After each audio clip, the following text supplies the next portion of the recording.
Salut à tous, série de jeux mythiques que forcément plein de gens connaissent, que plein de gens au moins ont déjà joué, et forcément, je viens d'en parler de The Legend of Zelda, et plus particulièrement de mon préféré, Twilight Princess.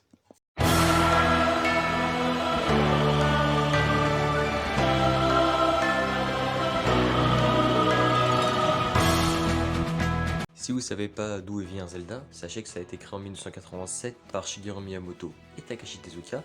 L'idée de ce jeu, c'est en fait que Miyamoto adorait voyager un petit peu dans les campagnes, et du coup il a découvert des lacs et des forêts. Du coup il s'en est inspiré de cette aventure pour créer The Legend of Zelda. Du coup il sortira en 1987 en Europe sous le jeu The Legend of Zelda sur NES. Et il y aura différentes adaptations qui seront réussies. On aura par exemple, j'avais bien aimé par exemple Link's Awakening ou Oracle of Season qui était sur Game Boy Color. Franchement j'ai adoré ce jeu. Mais il y avait un jeu qui m'a totalement fait, m'a changé de vision des jeux Zelda. Et ça se passe en 2006 quand sort Twilight Princess. Je pense que vous avez vu sur YouTube un extrait de Space World de 2000 où on présentait une sorte de suite qui est Ocarina of Time en montrant Link et Ganon se battre à coups d'épée. Et franchement plein de gens se hypaient du coup devant ce Space World et au final on a eu Zelda's Wind Waker. Et au début c'était la douche froide mais au final plein de gens ont adoré ce jeu. Enfin même c'était considéré comme l'un des meilleurs jeux Zelda. Du coup en E3 de 2005, voilà ce que Shigeru Miyamoto présente.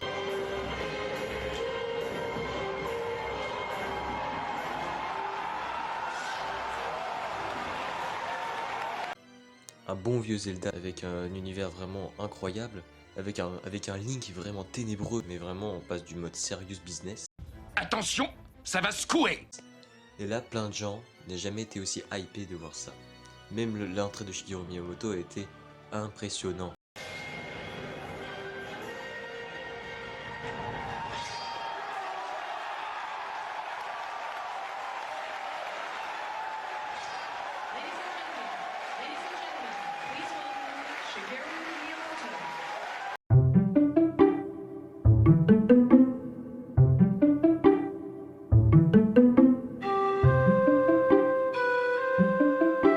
Au début de Twilight Princess, on suit du coup Link qui habite dans le village de Toll.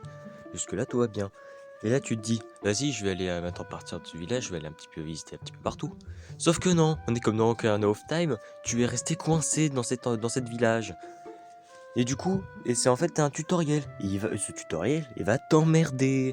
Déjà il va t'apprendre comment dompter Epona. Tu montres aux enfants comment apprendre à se battre, alors qu'ils ont 5 piges et ils savent même pas se battre. T'es moche comme un cul de singe. Tu essaies de pêcher alors que ça prend des millions de temps. Et tu vas galérer parce qu'en fait, il faut juste utiliser la Wiimote. Et en plus, il faut travailler dans l'écurie. This needs to stop now. This is cancer. Non mais là, on est censé sauver les forces du mal. Bon, je vous rassure, si vous avez terminé toutes ces tutoriels de merde, vous pouvez maintenant sauver le monde. Bon ok, j'exagère un peu. Vous allez être du coup, voilà, capturé et emmené dans le monde du crépuscule. Jusque là, c'est emmerdant. Dès que Link arrive dans le monde du crépuscule, il va du coup se transformer en loup. Et là, je pense que c'est plutôt cool. Parce que là, j'ai l'impression de jouer au Okami maintenant. Et du coup, on arrive dans une sorte de cellule, une sorte de prison. Et on découvre une sorte de lutin bizarre qui vole, Midona. Vous allez la rencontrer et il va un peu se foutre de votre gueule. Du coup, il vous montrera un peu les mécanismes du loup. Vous allez du coup utiliser le sens qui va permettre de découvrir des traces pour creuser et gagner, de trouver des rubis, etc. Ou des passages un petit peu particuliers. Et voilà, ou même utiliser des attaques un peu spéciaux particuliers, voire même créer une sorte de cercle qui permet d'attaquer les sortes de gardiens ténébreux qui sortent du ciel. What the fuck. Je vais te violer dans ta bouche, vous voyez. Je vais te violer dans ta putain de bouche. Et du coup, il pouvait l'attaquer par 4. Et là, Midona, il vous demande un truc. Écoute-moi Link, tu vois, comme je suis une meuf et que j'ai la flemme de chercher des cristaux d'ombre, est-ce que tu peux m'aider à me le faire à la place? Merci. Va te faire foutre. Et du coup, après avoir volé le bouclier et l'épée forgée par votre pote, et aussi après avoir récupéré les calices de la lumière, pour les sortes des esprits de lumière, vous allez maintenant avoir votre fameuse tunique, parce que pour vous, c'est-à-dire c'est trop stylé, ce serait génial, maintenant on va vraiment passer aux choses sérieuses. Mais pour lui, Link, là, c'est comme si la première fois elle a mis ça. Oh, qu'est-ce que c'est que ce truc là? Du coup, vous allez la première fois atterrir maintenant dans des donjons. Vous aurez le temple sylvestre avec le singe avec son gros cul. Vous aurez aussi le mine Goron avec la torche humaine. Parce que oui, c'est transformé en torche humaine, ne me demandez pas pourquoi. On a aussi le temple abyssal, considéré comme l'une des pires donjons, enfin même l'une des plus difficiles parce que c'est un horreur ce donjon. Et là, vous avez récupéré les 3 cristaux d'ombre. Du coup, vous les donnez à Midona. Sauf que, comme par hasard, on a Monsieur Xanto qui a décidé de ruiner votre partie. Bonjour, je suis le scénario et j'ai décidé de changer. Xanto a décidé de voler les cristaux d'ombre que vous avez cherchés un petit peu partout dans les donjons. Mais moi, je veux faire l'amour. Je veux faire l'amour. T'es un malade, Bernard. Un malade. Et il va se cacher dans le monde du crépuscule. Cependant, Midona veut aussi venir dans le monde du crépuscule pour retrouver Xanto. Parce qu'en fait, maintenant, il va chercher maintenant des fragments de miroir.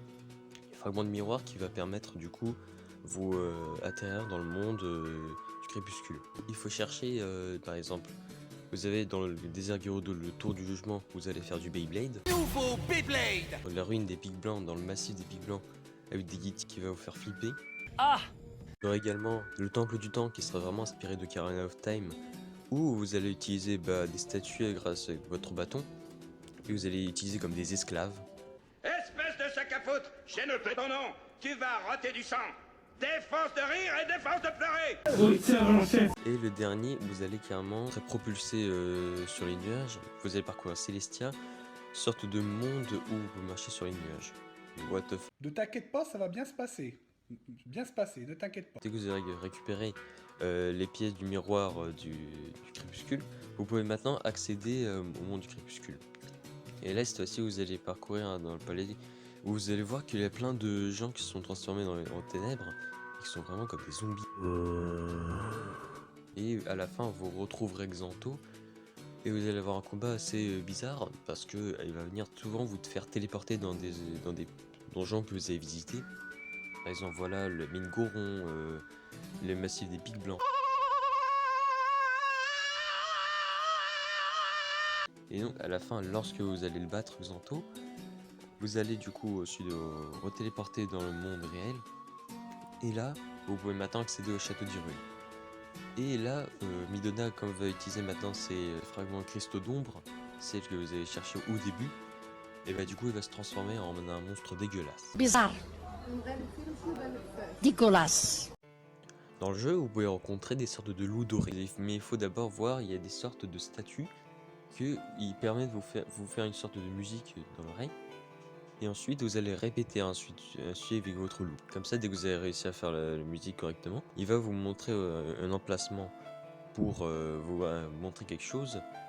Et vous devrez être du coup humain. Et dès qu'il vous voit le loup, et en fait, ce sera une sorte de chevalier qui vous apprendra des techniques au cas où si vous allez battre contre des boss qui vont galérer.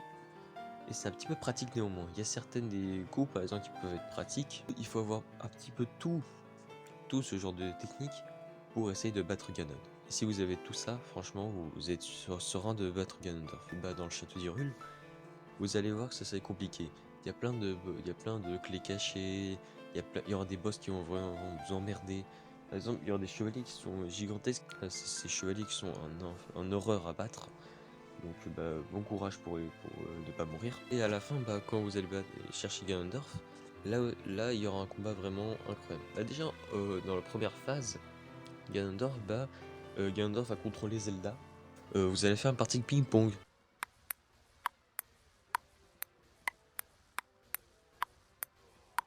Et ensuite, en deuxième, Ganondorf va se transformer en Affléo, une sorte de sanglier gigantesque. Et donc, vous devez vous transformer en loup pour essayer de le faire repousser. Ensuite, en autre combat, vous serez du coup cheval avec Epona. Et Zelda sera derrière vous. Et vous devrez essayer d'être derrière Ganondorf. Donc Zelda va essayer de tirer sur Ganondorf des flèches de lumière. Comme ça, il sera paralysé et vous pouvez frapper. Maintenant, à la fin, et là ça rigole plus. Vous êtes enfermé, vous pouvez nulle part y aller. L'un de vous deux doit mourir. Le combat, en vrai, il est largement stylé. Après, si tu as les techniques que je t'ai parlé à propos des loups dorés, franchement, tu peux essayer de le battre facilement. Faut juste un petit peu le racler à chaque fois. Mais il va quand même vous bloquer les coups. Ça sera pas si facile que ça. À la fin, quand vous allez mettre, mettre un gros coup sur votre ventre, et comme s'il a envie de te chier. Et là, le monde récupère sa lumière, et Midona va se transformer en vrai humain. Et en fait, c'était la princesse du crépuscule. Non, là je suis glorieux. Là, je vous séduis. Enfin, je crois. Hein. À mon sens, c'est peut-être le meilleur jeu Zelda que j'ai joué de ma vie. Parce que même Breath of the Wild n'était pas à ce point-là. Certes, Breath of the Wild, comparé à Twilight Princess, c'est un peu vieux. Twilight Princess, ça date un petit peu. Les graphismes, bon, ils ont un petit peu vieilli, voilà, même si ça pique un peu les yeux sur Wii notamment.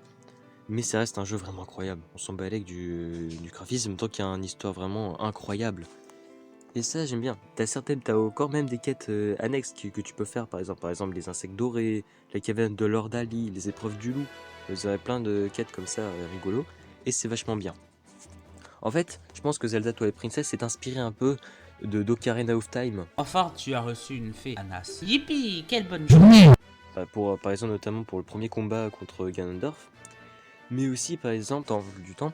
Voilà, quand on parle du Temple du Temps, vraiment, c'est vraiment inspiré d'Ocarina of Time le jeu. Et ça, c'est vachement cool. Et en plus de ça, quand tu passes dans les donjons différents, et chaque arme, en fait, aura une utilité contre le boss. T'as pas genre une arme un peu nulle à chier que tu vas servir pendant une minute, puis c'est bon, tu vas jamais utiliser. En vrai, il y aura quand même une utilité dans différents endroits. Par exemple, le grappin, c'est indispensable pour différents endroits. T'as aussi, par exemple, l'arc qui sera vraiment qui est important. En fait, le jeu a voulu s'inspirer des dark web des années 2000. Vraiment, Nintendo n'avait jamais pensé faire un truc pareil, et pourtant ils l'ont fait malgré ça. Et franchement, je suis content. En fait, Zelda Twilight Princess a clairement changé ma vision de jouer à Zelda. Quand je pense que j'ai joué à Link's Awakening, à Oracle of Season, c'était tout mignon, etc.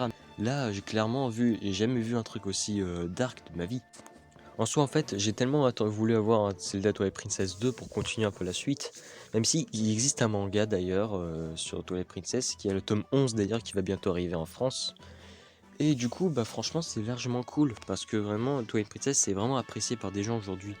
Même si il y avait un jeu de base qui a été prévu, de base Twilight Princess 2 a été prévu, mais du coup ils ont sorti le jeu Link's Crossbow Training. T'imagines avoir ce jeu Zelda comme ça, ce serait dommage pour toi. Du coup, au final, Zelda Twilight Princess reste quand même un des meilleurs jeux Zelda au monde en fait.